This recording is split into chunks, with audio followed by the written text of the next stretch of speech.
It is really a joy and an honor to introduce Bishop Varden.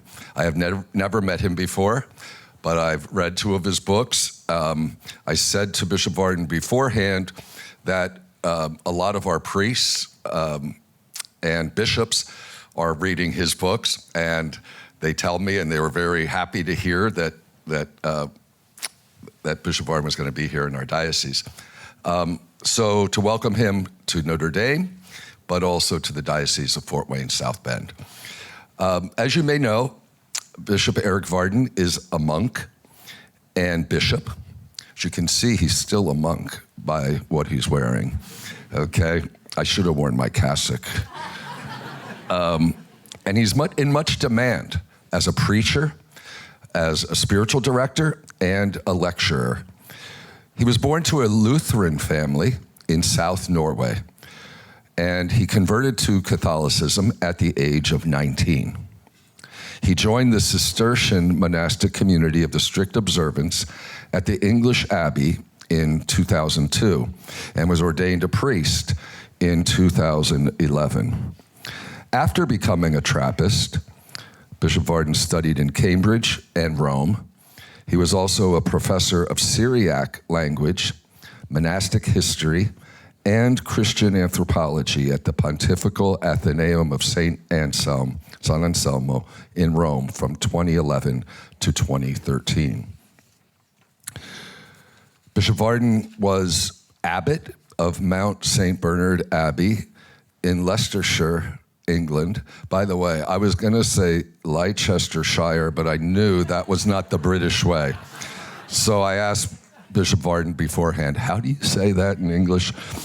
Leicestershire, in proper English, yeah.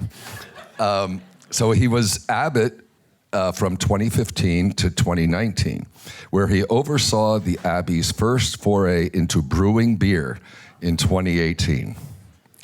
So later tonight, maybe the students would be interested in knowing how to do that, Bishop. He was consecrated a bishop at the Cathedral of St. Olaf in Trondheim in October 2019, the first Norwegian-born bishop of Trondheim in modern times. His 5 predecessors were German. He is the author of The Shattering of Loneliness on Christian Remembrance, Entering the Twofold Mystery on Christian Conversion, Chastity, Reconciliation of the Senses, and the 2025 Lenten book, Healing Wounds. By the way, that's my spiritual reading this Lent. So I even was doing that before I knew you were coming. But without further ado, Bishop Erik Varden.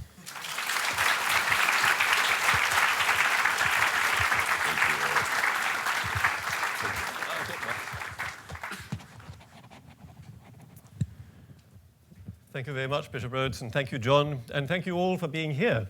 I'm delighted to have this chance to spend time with you and to reflect a little together this evening on something which I think is important. But I'd like to begin by sharing some music with you. So if I can get this thing to work, I'll share a little video that lasts for about 4 minutes.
What you just saw there and heard was a recording made on the 8th of February this year in Madrid, when this young singer, whom I'm sure some of you will know, perhaps many of you will know, called Gracie Abrams, gave a concert there in Madrid. She is a young woman, apparently with everything going for her, beautiful, prosperous, wildly successful. In Madrid, as you could see, she wore with great and unself-conscious elegance a white silk dress that could have been a wedding dress, a garment of joy, had it not been for those long, drooping black shoulder ribbons, the portents of a grief that, when Gracie starts singing, seems to indicate the core of her message. For this is a song about grief. There is in this text, and in many of her other texts, a piercing sadness that borders on and perhaps even touches despair. Gracie Abrams was born in 1999. We're now in 2025. The song we've just heard, called Camden, begins with the line, and I repeat, she was born in 1999. I never said it, but I know that I can't picture anything past 25. A recurring theme in this song is the need to hide grief, to bury baggage till it's out of sight, while outwardly towing the line, calling it fine, hoping nonetheless, against hope, that somebody might notice how I'm trying. And a mantra-like refrain in this song runs, all of me a wound, all of me a wound to close, but I leave the whole thing open.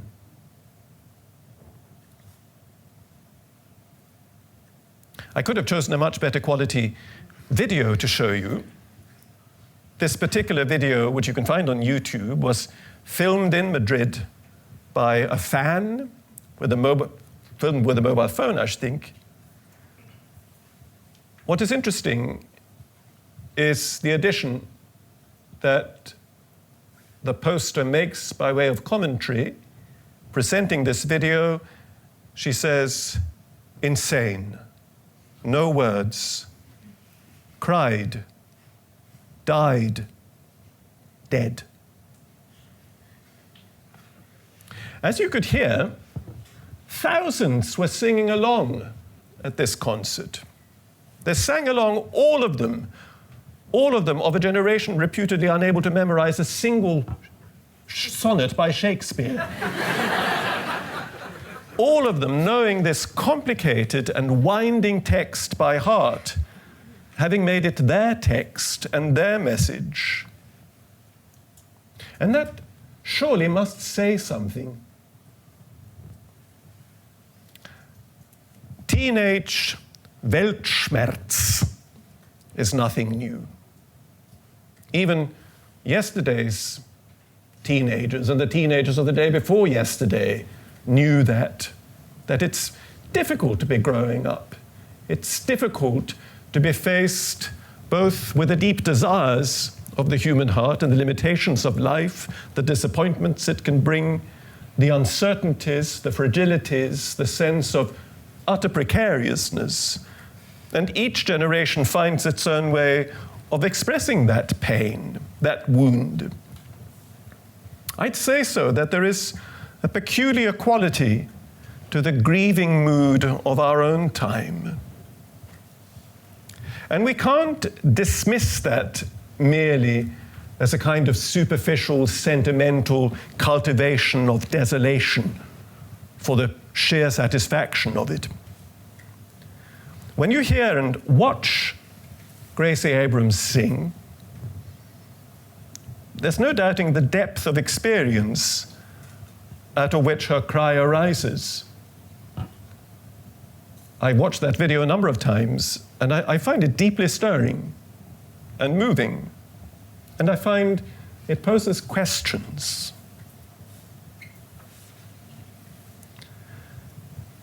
It is uncanny to hear her song picked up cadence after melancholy cadence by a packed crowd singing, "I just wanted you to know I was never good at coping. I really hope that I survived this."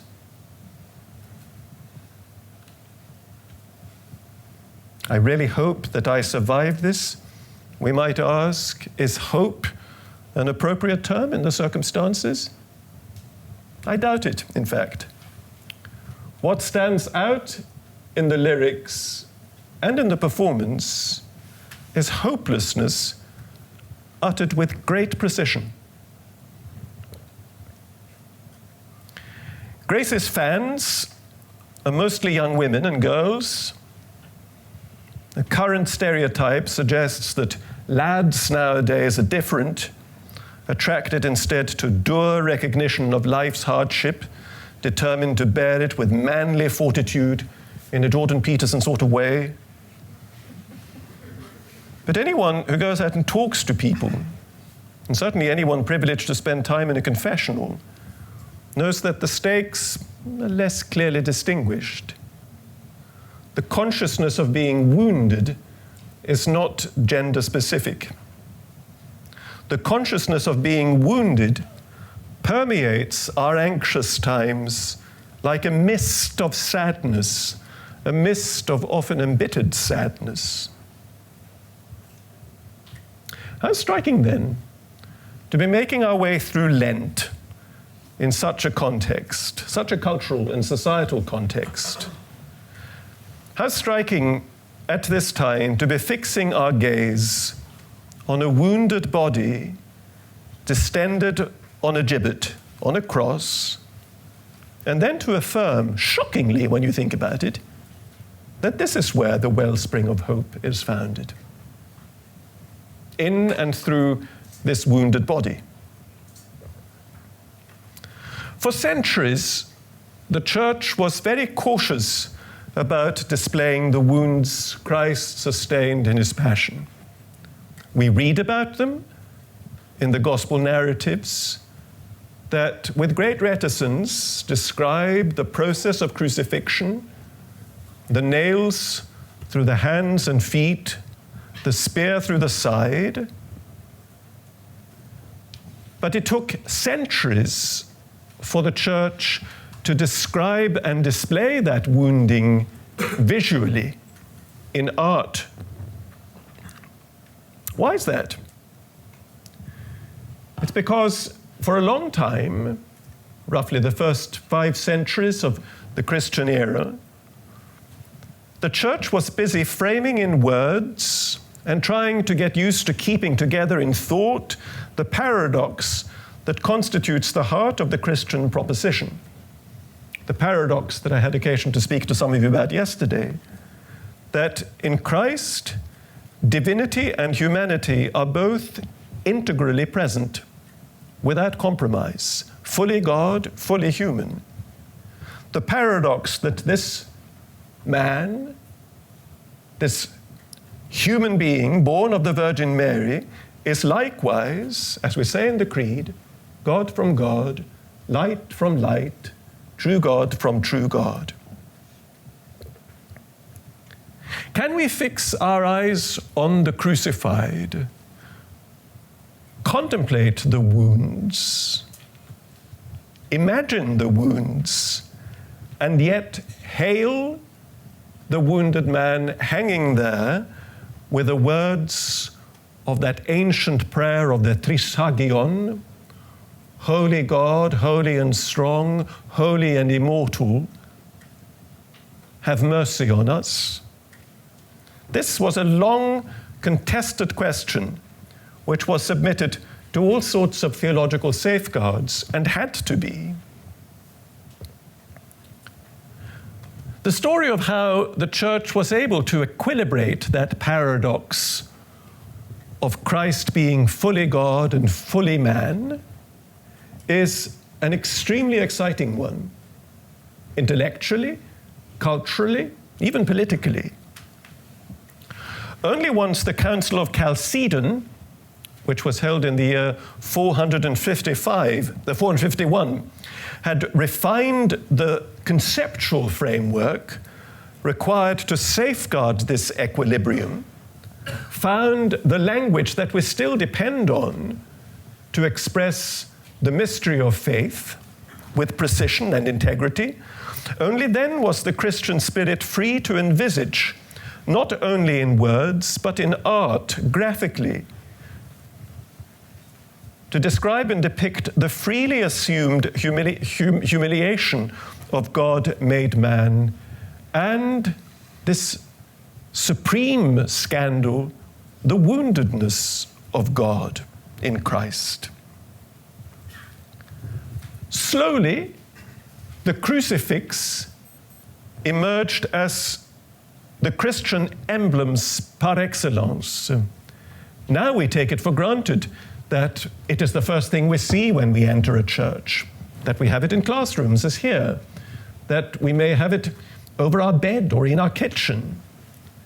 But it took 5 centuries for the church to dare to depict that motif.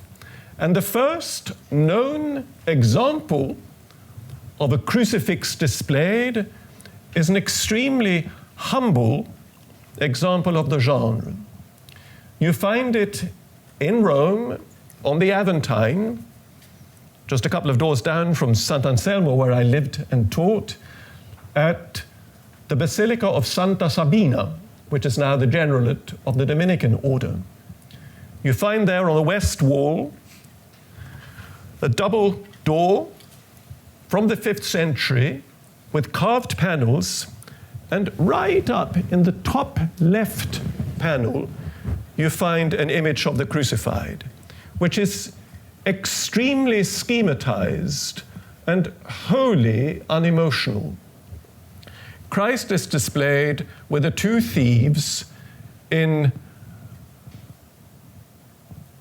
a posture that seems artificial and that resembles the kind of posture you might assume if you're about to perform a dance.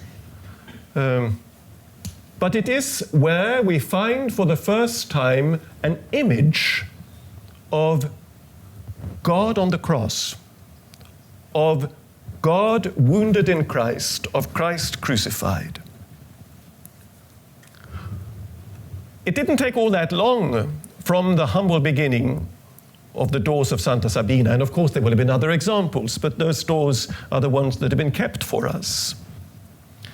It didn't take all that long for the crucifix to come to occupy center stage in ecclesiastical embellishment and also in cultic practice.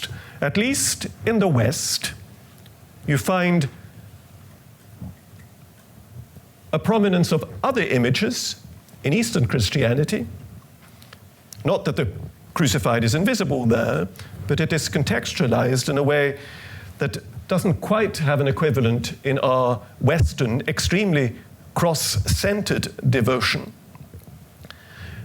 And we find in the early and high Middle Ages a proliferation of pathos-filled representations of a wounded God forming the natural focal point of our sanctuaries and so of Christian consciousness.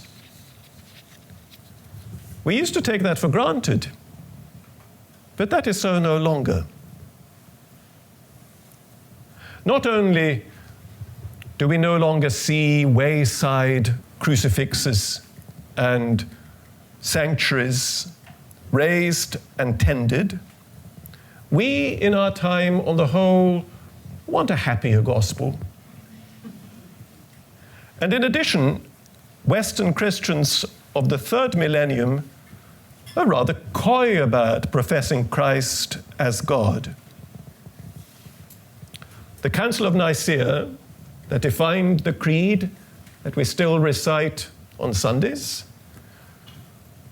was held, and the creed was formulated in the teeth of a competing view of Christ, contrasting with Catholic orthodoxy, which didn't admit or confess the full divinity of Christ, but thought of him as, and presented him as a divinized, a perfected human being, if you like. And that trend and current of thought, known as Arianism, after its first proponent, an Alexandrian priest called Arius, that tendency is having quite a time in our own day. Because we too, like our predecessors in the faith in the 4th century, find it difficult to maintain these extreme opposites together. Believing in Christ as fully God and fully man. And we tend to err on the side of his humanity. And therefore, because our consciousness of Christ's divinity is very often strongly qualified, we can ask ourselves, do we really believe now, even those of us who are practicing Christians, Catholics, who pray, go to Mass, might even celebrate Mass and preach at it, do we really believe that in Christ, through Christ's wounds, human pain has been touched by divine omnipotence for a salvific and a transfiguring purpose? It's an important question to ask, and to take a second look at that. Insofar as we don't, we find it difficult now to speak with conviction about the purposefulness of wounds. If we don't believe that the woundedness of humanity has been touched symbolically, sacramentally, in totality, through the incarnation of the Son of God, then the only thing we see in wounds is scandal. And it is scandalous to see a suffering body or a suffering mind. We don't like to see suffering. At best, we want to do something about it. At worst, we just want it to go away. At least to be made invisible. Where Christian generations past were determined to face the dark side of the human condition in the light of redemptive sacrifice, in the light of the divinization of humanity through the grace of incarnation, we now are rather given to pretending that the dark oughtn't to exist. We tut at it and package, meanwhile, what is essentially, very often, I think, a sort of prosperity gospel light. A gospel that purveys superficial and instant consolations, presenting the Christian proposition in the key of fulfillment. By all means, there's nothing wrong with that. We all want to be fulfilled. We're called to the full stature of our humanity. We're called to freedom and the fullness of joy. That is non-negotiable. That is what it is to be a Christian. But to be a Christian is also to recognize that the fullness of joy, the perfection of freedom, the thriving of human existence, and the truth of love is found not in spite of, but through a mystery of suffering.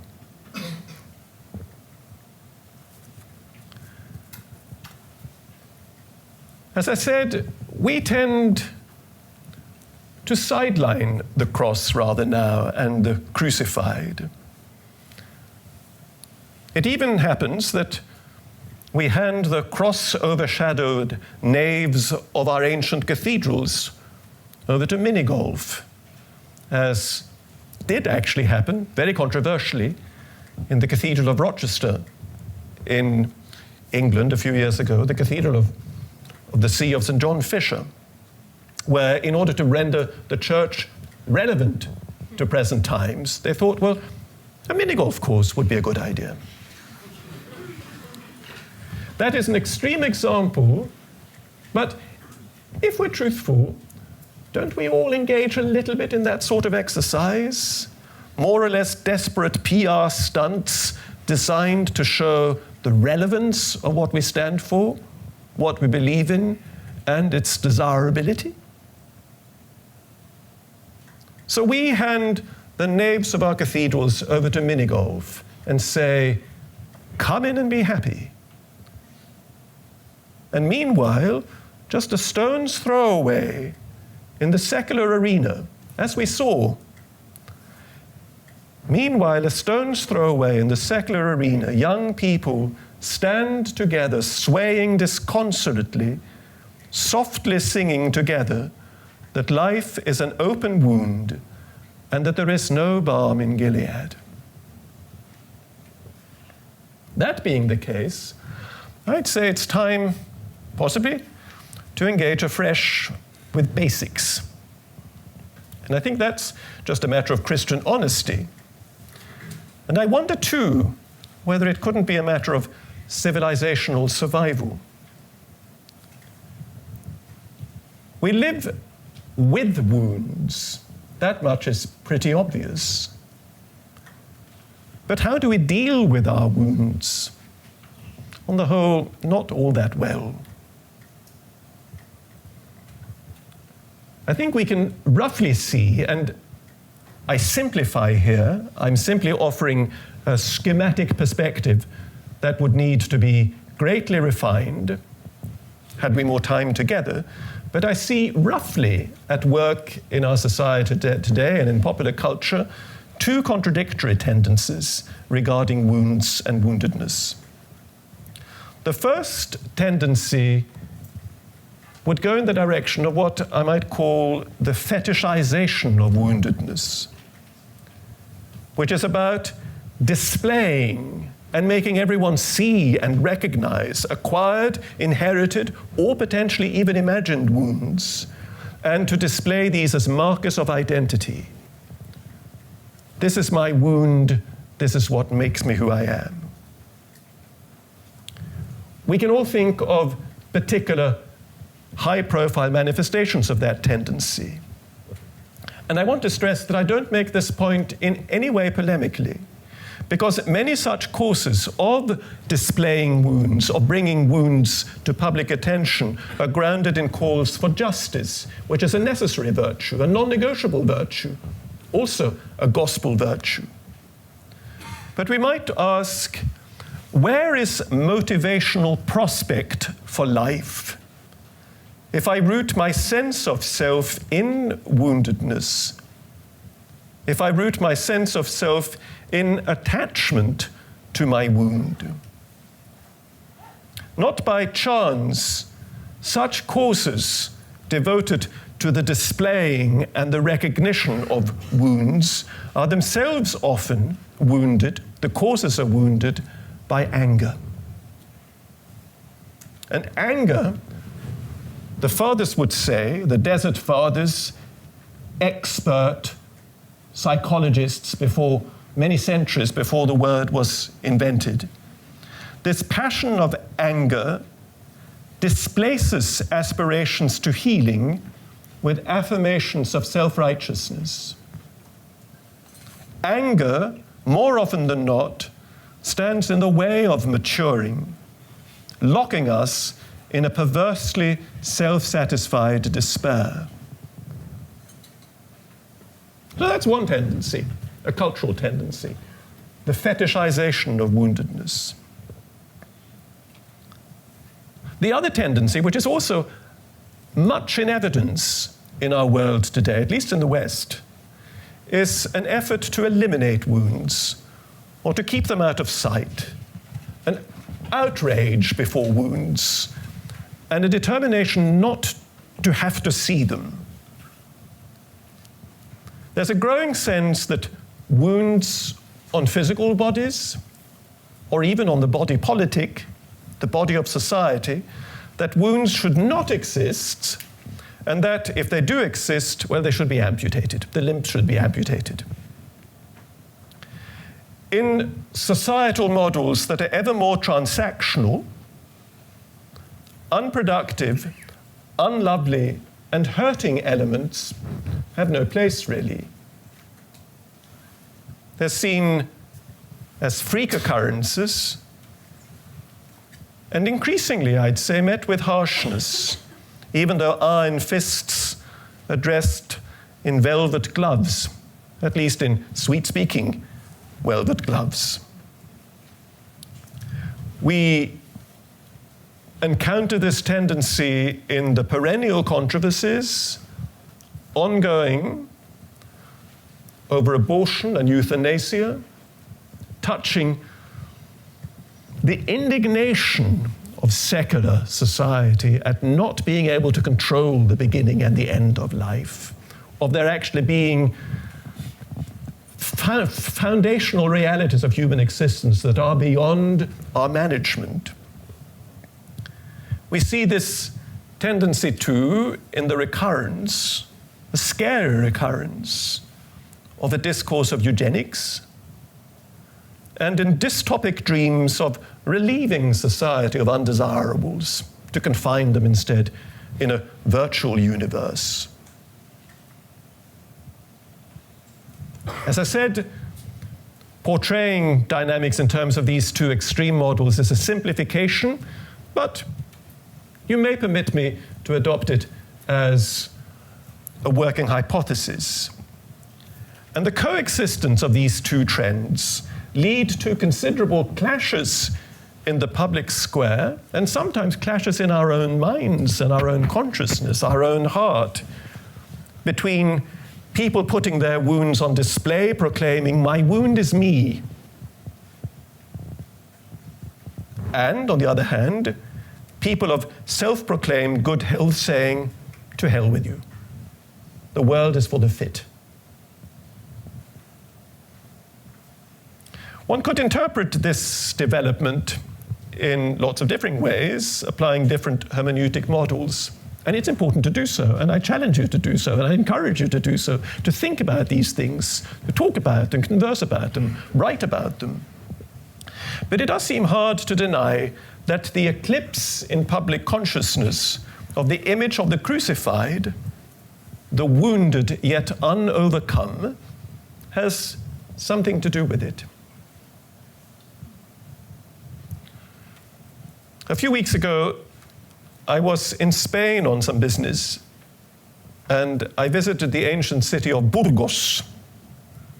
There, in a church dedicated to San Gil, there is an imposing crucifixion scene, a cross known as the Santo Cristo de Burgos, a cross from the late 12th or early 13th century, a classic motif of the crucified Christ, distinguished, though, by the emphatic marks of the scourging. Not only the 5 wounds that are in the evangelical account, but also a blood-splatteredness referring to Christ's scourging at the pillar, that is the memory of his public humiliation before being led to the cross. That scene of the scourging of Christ at the pillar was a sort of pendant to crucifixion scenes in medieval Europe, and had an immense impact on spirituality and prayer and self-understanding. Those of you who've read the autobiography of the great Saint Teresa of Avila will know how important a little model of Christ at the pillar, the scourged and humiliated Christ, was for what she referred to, in all honesty, as her conversion after 20 years of exemplary religious life.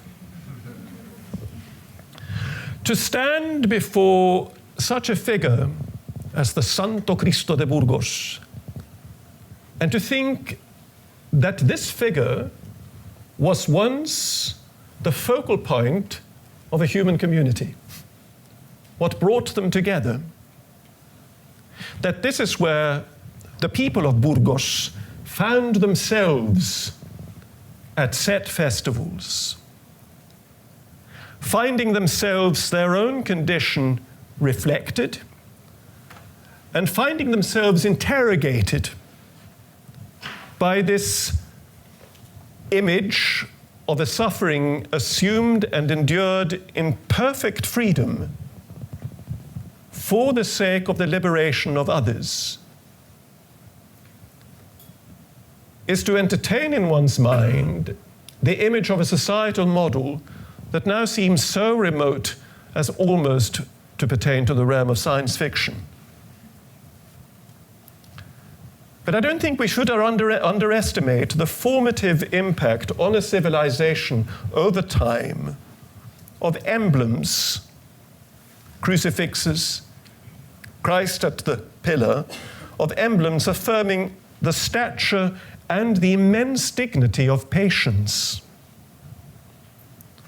affirming the actively redemptive impact of a cruelly enforced passion, and the healing force of wounds which were inflicted in view of annihilation, but revealed themselves to be and to become instruments for the bestowal of fullness of life.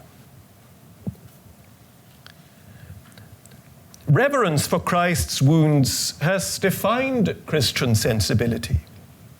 We can think of the great importance of relics of the Passion, that in many of the great cathedrals of Christendom are the foundation stone around which the stone temples were built.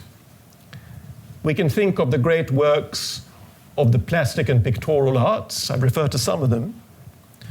We can think quite simply of the Stations of the Cross that we find in a lot of our parish churches.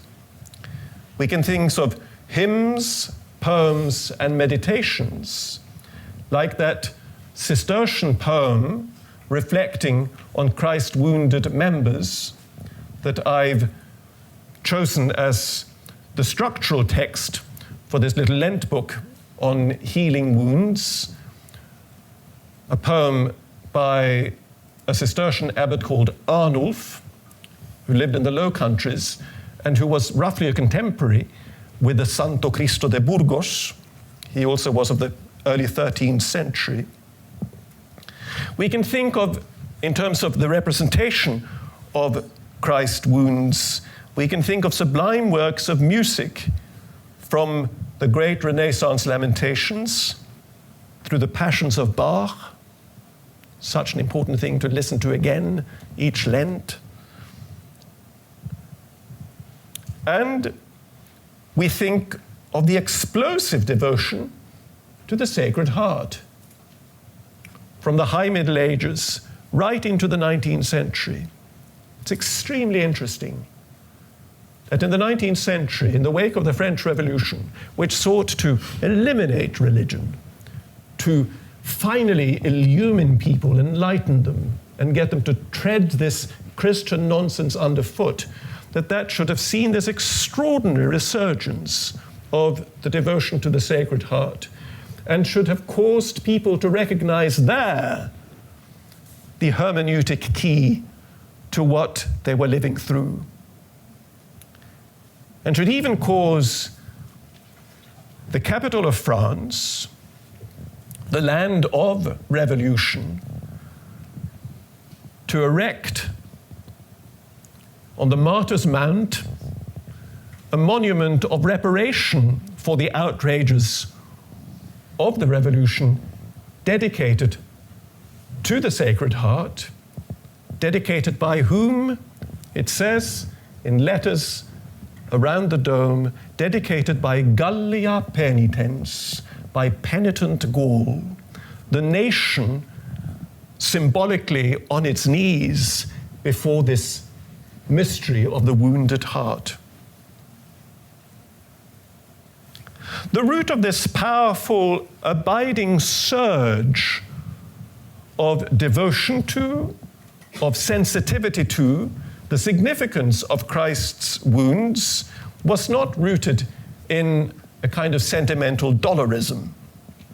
It was rooted in a great respect for the tremendous mystery of suffering, a mystery which is constitutive of the human condition in the world as we know it. That announcement is made already in the 3rd chapter of the book of Genesis, that ours is a world in which we eat our bread, insofar as we can, in the flesh of our brow, in the sweat of our brow, and where we walk some of the time through a veil of tears. But this surge of devotion to and an enthusiasm in displaying Christ's wounds also speaks of the stubborn and subversive affirmation of the non-finality of wounds. It speaks of the certainty, based on Christ's representative precedent, that wounds, also those wounds that are imposed simply for callousness' sake, that wounds can be healed. And what is more, that wounds can even become sources of healing. As we see in so many of the great high medieval representations of Christ, where the blood marks of Christ's hands and feet and side are represented as flowers, as the flourishing of a new creation. So meditation on Christ's wounds is more than devout exercise. Meditation on Christ's wounds, I say, is constructive revolt against serial fallacies. It's revolt against the political fallacy that society and the state should be run on an evolutionary model in view of human perfectibility, because that is a myth. It is a revolt against the anthropological fallacy or the normative standard of health deployed to mark divisions between lives defined worth living and not worth living. It's revolt against the cultural fallacy that ascribes to wounds a fatal and deterministic power. And it is revolt, and this is relevant, I think, for all of us, against the psychological fallacy of cultivating hopelessness, of yielding to despair, yielding to that voice, that insidious voice. Most of us will know it, I think. That insidious voice whispering in our ear regarding our own intimate wounds. It will always be like this. But that voice is a lie. Christ's wounds open a different dimension, a dimension enabling us to lament without suffocating in our lamentation, to lament without yielding to rage, being opened instead to that literally, crucially, Christian characteristic, a defining mark of the Christian condition, which is compassion. Compassion which is not a feeling, which is not just sentiment, but a category of epistemology, a way of understanding the world and understanding self. And what is more, which is an ecstatic movement that draws me out of myself to weep before and to hope before the woundedness of another. The gospel account of Christ's passion, death, and resurrection is profoundly subversive, not only in proclaiming the real possibility of healing. The gospel account shows wounds not just done away with, but rendered glorious. The gospel account of Christ's appearances after the resurrection show him still carrying the wounds, but show, as in the encounter with Thomas, how his woundedness becomes a way of enlightenment and of healing for others. And so we find in the Christian tradition, not least in the Middle Ages, so adept at engaging sensibility with intellect and of finding expressions in all the human areas of creativity.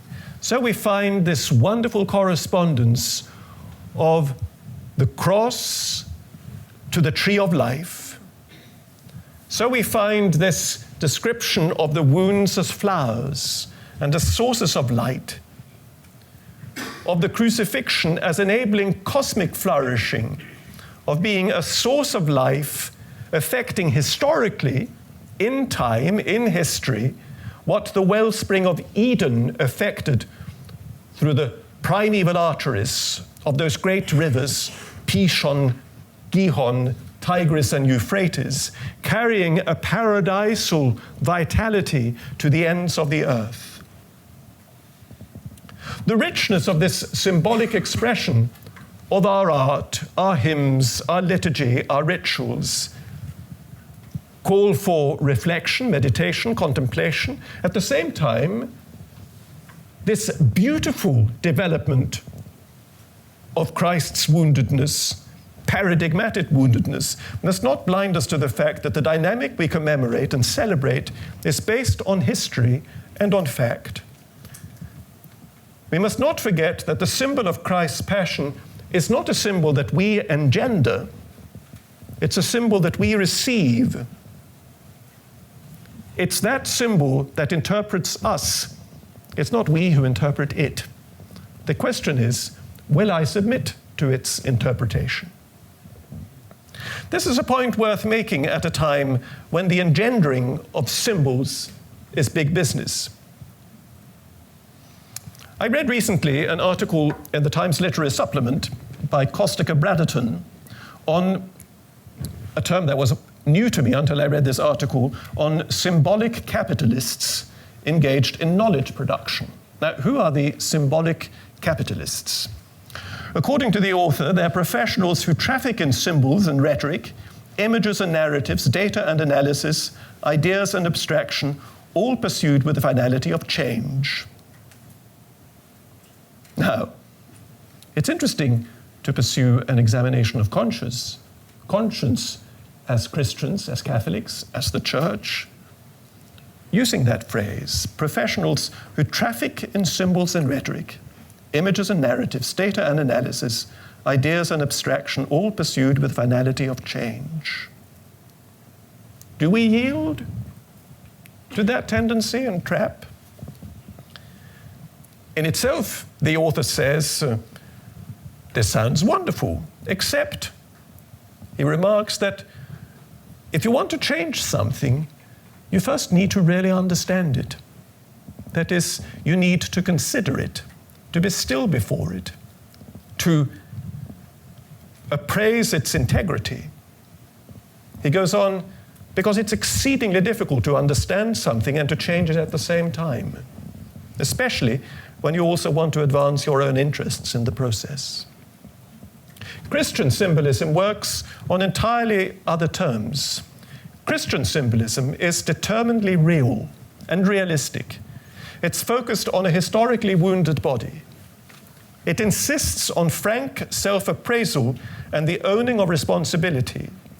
And it aspires to be changed by the object it contemplates, to be transformed by the symbol it considers. The symbol is a given seeking expression, not just a superimposed hermeneutic. And I note, just in brackets, by way of a little footnote, isn't it very interesting that in church history, in Greek terminology, the creed that we profess, that issued from Nicaea, is referred to as the symbol of faith. I'll conclude. The sublime perspective of Christian confidence is founded on an account of physical realities that actually happened, on real wounds, not imagined ones, and not make-believe ones. On a woundedness that within the communion of Christ's mystical body is still going on. As Pascal remarked in the Pensée, a reflection I think of often, he says, thinking of the mystical body, Christ remains on the cross until the end of time. That isn't time to be slumbered away, says Pascal. The source of Christian hope is not wishful thinking. The source of Christian hope is not pleasant, pious platitudes. The source of Christian hope is the conviction that a transforming benevolence has saturated human suffering, even in its most extreme manifestations, is saturating it now, reaching right into the very depths of hell, and that no desolation, therefore, is final. And that even before extremes of desolation, we can and must nurture hope.